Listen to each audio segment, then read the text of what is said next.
William Hill sponsors IFL TV.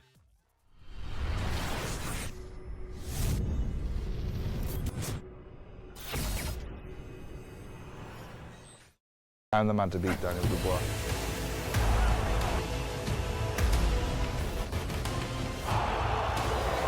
You're going to sleep. This is KUGAN CASSIUS for IFL TV in association with MTK Global. Las Vegas Fight Week. Yes, it is. It is. I'm joined by Abel Sanchez. How are you, sir? I'm doing great. How are you? Yeah, looking younger, Abel. Yes, I'll be 64 November the 8th. Really? Yes. 64. Wow. Just a baby. Absolutely. My mother's 81, so I'm just a baby. Wow. Yeah, obviously you've got Guido Vianello fighting this week in his fourth professional fight. How good is he, Abel, in your opinion? He's got very good skills, very good attitude, very good work ethic. We won't find out. We're fortunate that we're top ranked. They're not in a hurry to develop, to push him faster than his development. So we are trying to get to the point where 10, 11 fights, he's ready to compete with some of the better guys.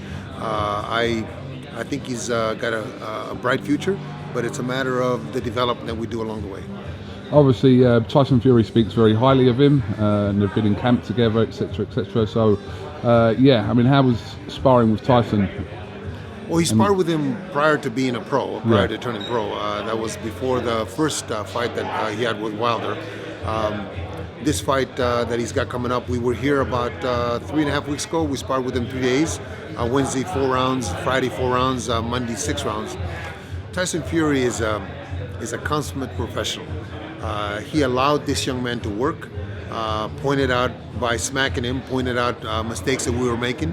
But I have a guy with 3 fights, and we have the best heavyweight in the world. And for Tyson to allow this young man to be in the ring with him and work and allow him to work to not only make him more confident, but to develop his skills, just talks about what a great ambassador of boxing Tyson Fury is. Absolutely, and I suppose sparring Tyson Fury is probably unlike sparring any other heavyweight in the world, just his unpredictability. Absolutely. For a man 6'9" that has the mobility that he has the acumen inside the ring that he does, it's unbelievable. I think that boxing is lucky to have a personality like Tyson come along at this time. I think that this is his moment.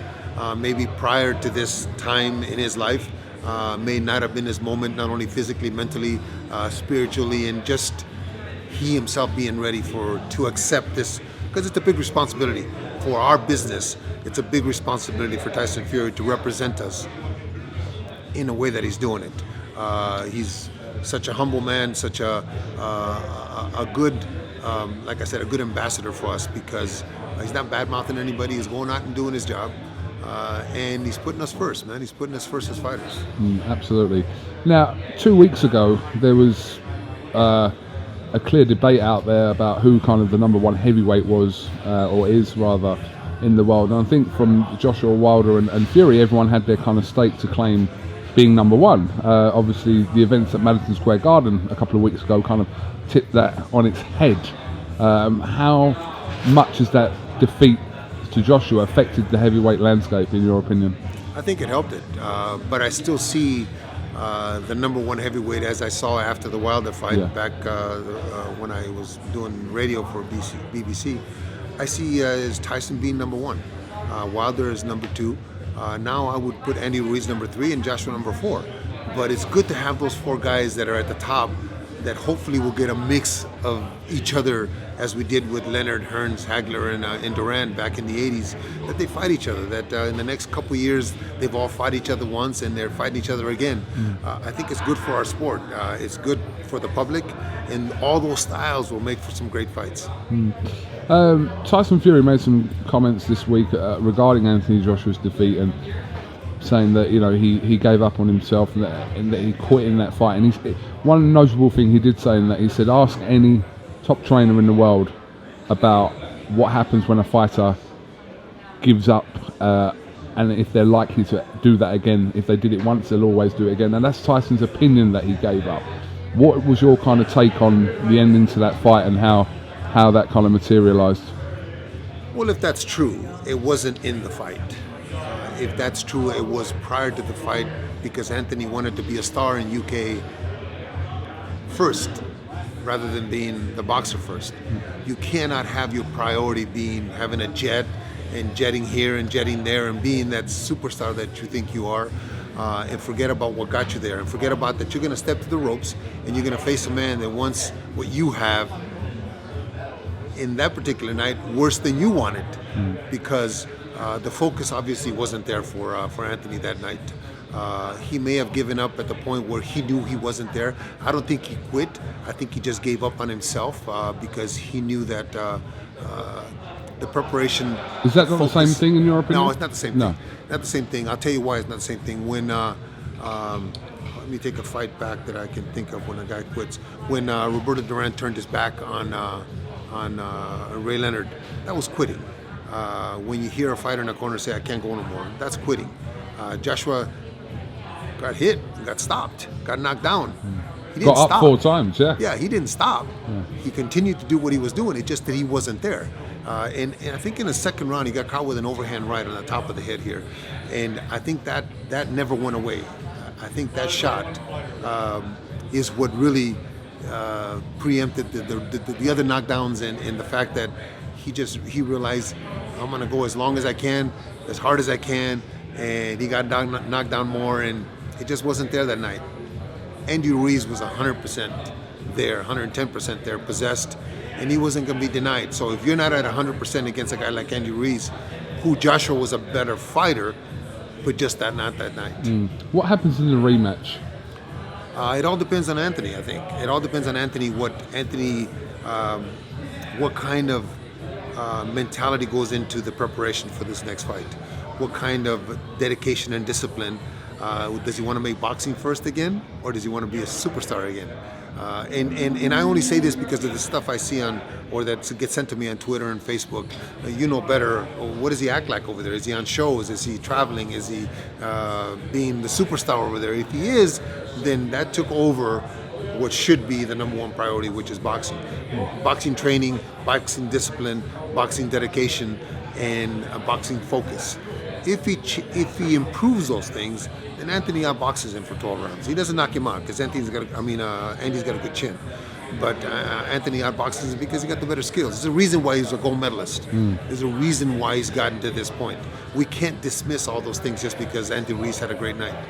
Absolutely, but it's an intriguing rematch for so many different reasons, and rematches don't always go kind of the way they're meant to go. But it will tell us a lot about whether it was an off night for Anthony Joshua or whether Ruiz is just one of those fighters that's got Joshua's number. Would you agree with that? True. But if Anthony Joshua was 100% there and Andy Ruiz beat him, then okay, we could go to he's got his number. But if it was obvious to everybody that saw the fight, I didn't see it. I saw the clips of him getting knocked down. If it was obvious to everybody that saw the fight that Anthony Joshua wasn't the same Anthony Joshua from before, then obviously it wasn't. It can't be that guy's got his number.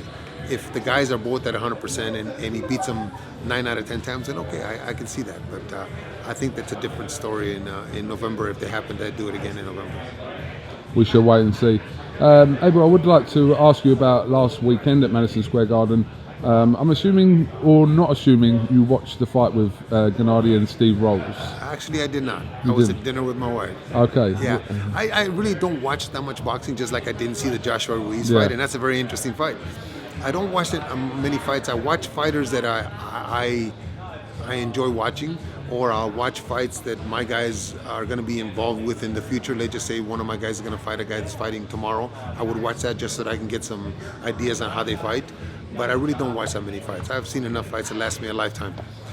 So I didn't see it. I got told about it. Obviously, I read the reports because I try to read all the boxing news. But we had a 9-year run, Gennady and I. We had 23 knockouts in a row. We had 20 defenses of the middleweight title. He holds the middleweight knockout record of all time. What's he going to do different in 6 weeks or 7 weeks or 8 weeks, whatever that was in preparation for that fight? He was going to beat Gennady Golovkin, and from what I understand, he was Gennady Golovkin. Well, was it a strange feeling for you just to know that a fight was happening with Gennady without you being there? Because it was a strange sight not to see you there.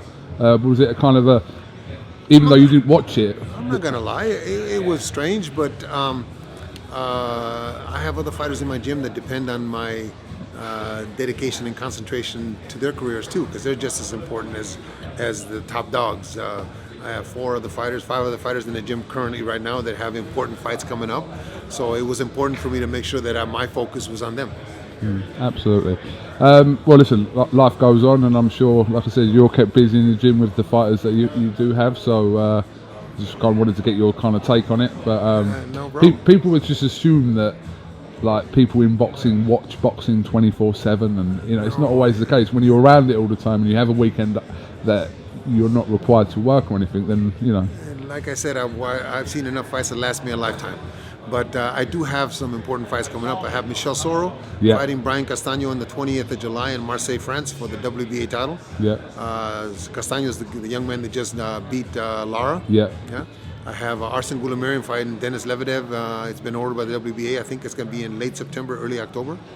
I have Murat Gassiev fighting on the 27th, making his heavyweight debut on the 27th of July on the Hooker Ramirez card, which is a great card. I mean, that's a great fight in itself. I also have our Sergei Bohachuk, who's 14-0 with 14 knockouts, fighting in mid-July.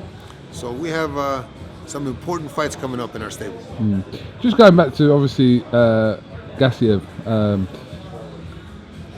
he's fighting Joe DeWaco, who was rumoured to have dropped Anthony Joshua in sparring. Again, sparring rumours are kind of funny in itself, because unless you were there and you've seen it, or you have a very reliable source, then they're just kind of sparring stories. But do you know anything about that? I don't know anything about it, but I know it's been mentioned. But the one thing that you have to know about Joey DeWeco is that he retired on his stool against Charles Martin in the 4th or 5th round. He was completely out of shape, but nobody's ever been able to stop him. He's got 7 losses, but he's fought some of the top guys. He just got through losing a close decision to Kuzman, who was supposed to be a star in the making. Yeah. So if those rumors are true, and they could be true, let's just say, because of who he is. I've had several Arsen Goulamirian has sparred many rounds with him down in at Freddie Roach's gym. So I know he's a tough guy. But if we're going to make a dent, if we're going to make a splash in the heavyweight division with Murat Gassiev, then we need to fight these kind of guys. Yeah, of course. We can't have a pushover. We can't have a guy that goes out and he hits him one time and it's over with. We have to have a guy that's going to show the public that we belong. I realize it's not a world beater. I realize it's not a top 10 guy or top 5 guy, but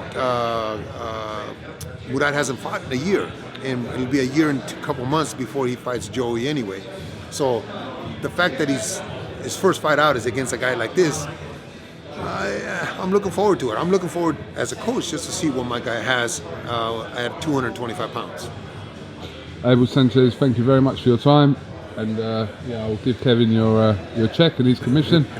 Okay. And just tell him to let me win in golf. That's all I want. No I got no pride and no ego. I want to win. No problem. We all want to win in life. Thank you very much for your time, and we'll definitely we'll catch up with you soon. Thank you very much. It was fun. Thank you, mate.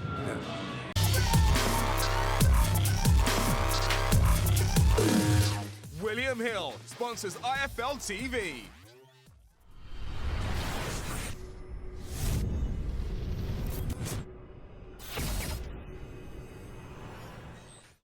I'm the man to beat Daniel Dubois.